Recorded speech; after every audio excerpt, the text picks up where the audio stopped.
Hey guys, happy Tuesday. I hope you are all doing well and that you have all been able to find some time to get outside and enjoy the lovely day that we have been given. Since it is so nice, I thought I would film outside. See my house in the background.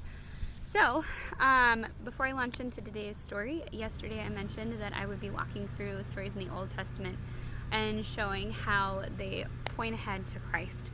So today, in light of the fact that Easter is going to be celebrated this weekend and we will be looking at the death and resurrection of Jesus, I thought I would walk you through the way that God set out, foreshadowing, or just kind of laid the foundation for us to be able to grapple with and wrestle, especially with Christ's ascension back into heaven after Easter. So the first story that we're going to look at is found shortly actually after Adam and Eve. Not shortly. Time back then was a little crazy. People lived a lot longer. So this actually happens a couple hundred years after Adam and Eve are kicked out of the garden. In the book of Genesis, in chapters 4 and 5, there's a whole bunch of people listed in a genealogy. A genealogy is a list of descendants. So they say Adam and Eve, and then they start to list off all their kids. Some of you may be familiar with Cain and Abel's story.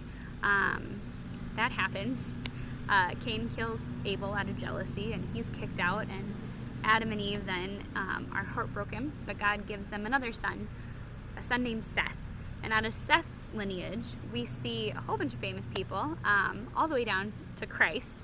The book of Matthew walks us through that genealogy too and shows how Christ is ultimately the fulfillment of this family line. But along the way, in Genesis, we see a whole bunch of people listed, and then all of a sudden we hit this pause. And we read about this guy named Enoch. And it says that Enoch walked favorably with God, that he was righteous. And then one day, he was no more.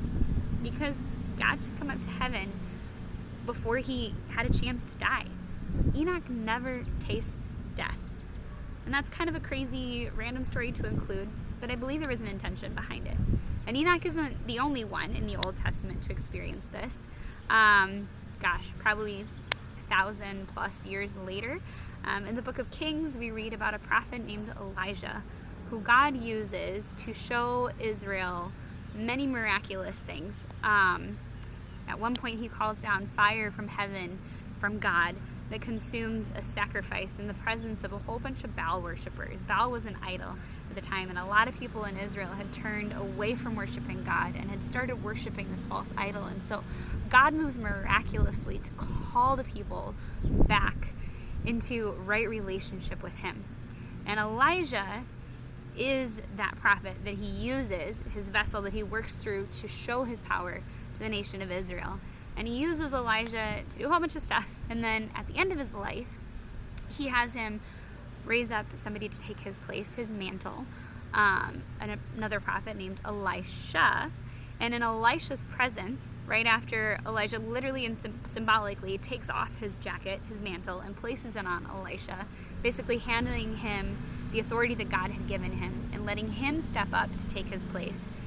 Before Elisha's eyes, all of a sudden, God sends down this fiery chariot, and he sweeps up Elijah and takes him up to heaven. Elijah never dies. It's the second time that we see God's ability to pull people up to preserve them from death and take them up to heaven. And then a third and final example of this, we read in the Gospels in the form of Jesus. So on Friday, we will be recognizing and, sounds wrong to say celebrating, honoring Jesus' sacrifice on the cross on Good Friday. We know that Jesus did die, and that there's a whole bunch of symbolism in that he was the spotless lamb, the one offered by God for the sins of the world to put us back into right standing with God. And God actually used Jesus to perform a ton of miracles, way more than Elisha did, including raising people from the dead. He raises Jairus' daughter. He raises Lazarus. Jesus shows multiple times that as God, being fully God and fully man, that he's been given authority over what is broken in the world, and he sets it right miraculously to call people back to right relationship with God. And then ultimately makes the greatest sacrifice of all with his life, paying that sin price for us to finally be restored completely and eternally to the Father. But Jesus doesn't stay dead.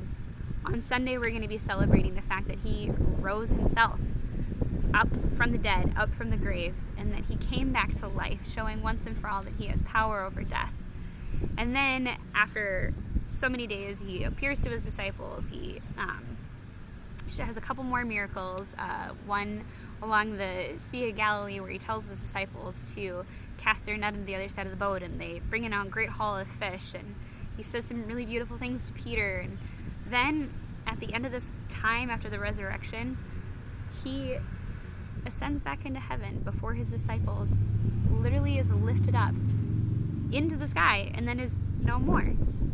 And I think that if we didn't already have some context for that, if we hadn't already seen God had done this, he had laid the foundation since the beginning of history to show that he has power over this, then it might have been a little bit more confusing than it was for the disciples. Although I'm still sure, oh my goodness, that they were blown away when Jesus was literally lifted up in front of them.